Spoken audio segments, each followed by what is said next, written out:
20년 뭐 30년 하신 선배님들 말 들어보면 옛날 같은 경우는 이제 스크린도 또 많이 안 돼 있었고 그래서 사상 사고도 되게 많다고 들었는데 열차에 치이면 기관사가 이제 시신을 수습해야 돼요, 내려서.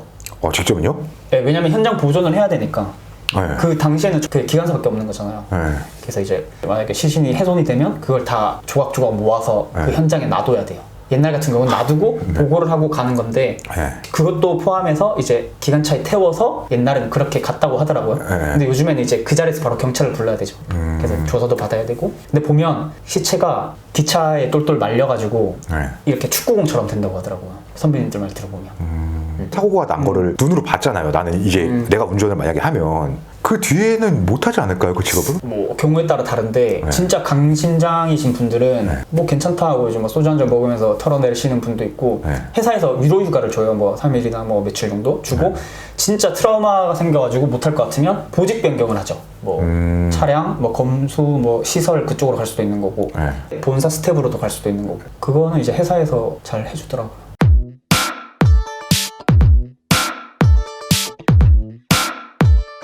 운전을 하시다가 사고 날 뻔한 적이 혹시 있으신가요? 전 사실 이제 딱 한 번 있었던 게 이제 제가 인턴 생활을 할 때 이제 국철을 운행할 때가 있었어요. 뭐 테마로나 뭐 무궁화호 그런 거.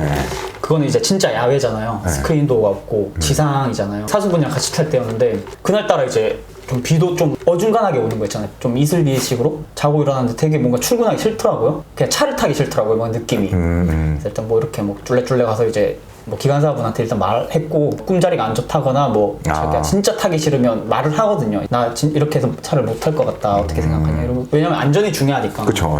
뭐 저는 그때는 이제 직접 운전하는 게 아니고 옆에서 배우는 그거였으니까 뭐 상관없어가지고 이제 운행을 하는데 농촌 길이라고 해야 되나? 인적이 드문 절벽도 있고 막 이렇게 숲도 있고 좀 뭐 형체 같은 게 보이더라고요. 사람 형체인지 뭐 우산인지 뭔지 모르겠는데 뭔가 물체가 있어요. 근데 물체가 만약에 보이면 바로 비상 정차를 해야 되거든요. 왜냐면 바로 쓰는 게 아니고 이렇게 찍 하면서 이제 가는 게 있으니까. 오 이렇게 해서 이제 기관사분이 먼저 발견하고 비상을 딱 쳤어요. 그리고 기적을 계속 올려야 돼요. 왜냐면 비켜야 되니까 그 사람이 빨리. 했는데 막 안 비키더라고요. 계속 그 선로 중앙에 있는 게 아니고 바깥쪽에 칠까 말까 하는 그런 거리. 제발 비켜라 제발 비켜라 제발 비켜라 이렇게 하고 있었는데 진짜 거짓말처럼 앞에 딱 쓴 거예요. 딱 보니까 할머니께서 우산을 들고 쑥을 캐고 계시더라고요. 거기 선로 바로 옆에서. 나이가 좀 지긋하신 할머니께서. 근데 저도 그때 모르게 너무 화가 나가지고 욕 나오죠. 너무 놀래가지고 창문 들고 진짜 이거 뭐 하시는 거냐면서 그때까지 잘 못 들으시더라고요. 만약에 거기에 이제 곡선 구간도 아니었고 우산 같은 거 안 들고 있었으면 아마 사상사고 났지 않았을까 그런 생각도 그때가 진짜 많이 이거 기관사 해야 되나? 진짜 그런 생각 할 것 같아요. 저 같으면 진짜로. 사상 사고들이 이제 죽기를 각오한 이제 극단적 선택을 하는 경우가 많은 거예요? 아니면 이게 어떻게 실수로 실족해서 뭔가 사고가 나는 게 많은 거예요? 거의 이제 농촌 같은 경우는 치매 있으신 분들도 많이 오시고 자살하시는 분들도 대부분 많고 그 동물들도 되게 많아요. 되게 나쁜 사람들인데 개고기를 먹으려고 그냥 죽이긴 좀 그러니까 이제 선로에 매달아 놓는 거죠. 일부러. 이제 열차 치고 가면 이제 걔가 죽으니까 그걸 이제 고기로 또 먹고 똘똘 말리지 않아요? 아까처럼? 그러니까 좀 덜 치게 이제 그렇게 묶어 놓는 거죠. 와. 그러니까 국철 다니다 보면 되게 그런 경우가 많다고 하더라고요. 노루도 치고 뭐 송아지도 치고 사람도 많이 치고. 선배님들 같은 경우에 치신 분들은 그 심적 부담이 어느 정도래요? 며칠 동안 잠을 못 자죠. 그리고 그게 자살이냐 사고냐에 따라 또 다르겠죠. 이제 만약에 사고면 자기가 만약에 그 매뉴얼대로 하지 않았으면 자기가 죽였다고 생각을 하는 거니까 거의 뭐 그런 일은 없고 아까 말했다시피 브레이크를 잡고 그 찰나의 순간 그 갈 때까지 조마조마하는 그 순간이 되게 힘들다고 하더라고요. 그러니까 제발 서라 막 그런 것도 있고 얼마 전에는 지하철에서 이제 투신하셨는데 이제 들어오면서 투신했는데 이제 창문을 뚫고 들어온 거죠, 그 시신이. 그런 분도 계셔요.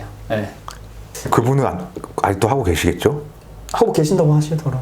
트라우마 되게 있을 것 같은데 그건. 저도 아마 그런 일 생기면 힘들 것 같아요. 안 당하도록 조심해야죠. 이렇게 얘기만 들어도 그게 딱 느껴지거든요. 또 기관사님도 아까 7번 한 일도 있었잖아요. 그때 그 제동이 딱 될 때까지 그게 좀 상상이 돼요. 차라리 핸들을 틀 수만 있으면 좋은데 이게 일정된 선로다 보니까 계속 지켜봐야 되는 거죠. 그럼 이 열차 밖에서 사고 나는 것들은 내가 이제 케어해야 되는 거고 싸움이 나거나 여기서 불이 나거나 이러면 기관사가 할 수 있는 조치는 뭐가 있는 거예요? 그것도 매뉴얼이 다 따로 있는데 네. 뭐 되게 많은 상황이 발생할 수 있잖아요. 네. 예를 들어서 뭐 아까 말씀했다시피 싸움이 났다. 그러면 이제 지하철 같은 경우는 역간 거리가 짧으니까 그 역마다 역무원도 있을 수 있는 거고 네. 철도 사법 경찰이 또 있을 수 있는 거고 제가 무전을 하는 거죠. 이제 여기 싸움 났으니까 무슨 역에 직원 좀 내보내달라 그러면 이제 같이 하차하신다거나 그렇게 불 난다는 거는 이제 거기에 또 따라 또 매뉴얼이 있어요. 기관사가 대처해야 될 거. 뭐 초동 조치도 할 수도 있는 거고 뭐 어디 역까지 갈 수도 있는 거고. 네.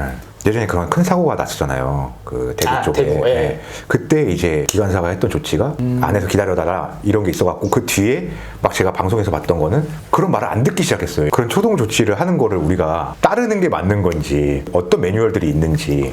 저 같아도 만약에 그럴 것 같아요. 제가 만약에 승객이면 네. 진짜 예를 들어서 차가 멈추고 모든 게 꺼지고 네. 기다려달라 방송이 나오면 사실 1분이라는 게 10분처럼 느껴지거든요. 그렇죠. 저희는 어쨌든 거기에 총책임자잖아요. 네. 뭐 수백 명, 수천 명 이끌어야 되니까. 네. 근데 거기에 맞게 또 이제 매뉴얼대로 공부를 해왔고, 뭐 분기별로 또 교육도 하고, 뭐 네. 불났을 때, 뭐 고장 났을 때, 뭐 그렇게 교육을 다 받거든요. 그래서 아무래도 저희 말을 들어주는 게 낫지 않나. 왜냐면 어떤 경우가 있냐면 이제 비상문이라는 게 있는데 그거를 열고 나가면 걷잡을 수 없게 돼요. 단편적 예로 열고 나가면 더 위험한 상황이 더 도사릴 수도 있는 거고 뭐 반대편에서 열차가 올 수도 있는 거고 네. 그래서 저희 말을 들어주는 게 더 안전할 것 같아요. 네. 그만큼 근데 저희가 더 노력하고 교육을 해야죠. 훈련도 하고. 그 철도 기관사, 지하철 기관사 이거를 희망하는 분들 되게 많을 것 같거든요. 그런 분들께 한마디 해주신다면 뭐가 있을까요? 제가 느끼기에는 일단 철도 분야라는 게 되게 네. 특수한 분야잖아요. 네. 그래서 들어와서 후회하시는 분들도 되게 많아요. 왜냐면 지금 취업이 되게 힘들잖아요. 다 그런 건 아닌데 뭐 일단 취직하고 보자라는 마인드를 가지는 분들이 되게 많더라고요. 그래서 뭐 들어오셨다가 이제 자기랑 생각하는 게 너무 다른 거예요. 뭐 다른 일반 회사랑 정말 특수하거든요. 힘들기도 하고 그래서 많이 포기하시고 퇴사하시는 분들도 있고 적응 못 하시는 분들도 있는데 기관사가 되고 싶은 분들은 일단은 저 혼자 일하는 게 아니고 이제 뒤에 수많은 생명을 담보로 일해야 되는 거니까 그쵸. 그만큼 열차를 통솔할 수 있는 리더십이랑 또 생명을 책임질 수 있는 책임감 그게 좀 투철하신 분이 기관사로 들어왔으면 기본적으로 좀 강단이 좀 있어야겠네요, 확실히. 판단력도 좋아야 돼요. 그러니까 어떤 상황이 발생하면 이렇게 우물쭈물 하면 안 되거든요. 사실 그게 네. 지연의 사유가 되고 사고의 이제 첫 발단이 되는 거니까 강단도 있어야 되고 암기할 게 좀 많아요. 그리고 네, 마지막으로 제 잼맹TV 시청자분들께 한마디 해주신다면. 뭐 갑작스럽게 인터뷰해가지고 이제 뭐 정확한 정보나 유익한 정보를 전달해 준지 잘 모르겠지만 도움이 많이 됐으면 좋겠고 저도 최근 들어서 이제 좀 무기력함이 좀 있었는데 선생님이 이렇게 요청해 주셔가지고 좀 색다른 경험이었던 것 같고 제 삶에 있어서 또 이제 또 원동력이 될 것 같습니다. 어우, 감사합니다. 네. 수고하셨습니다. 네.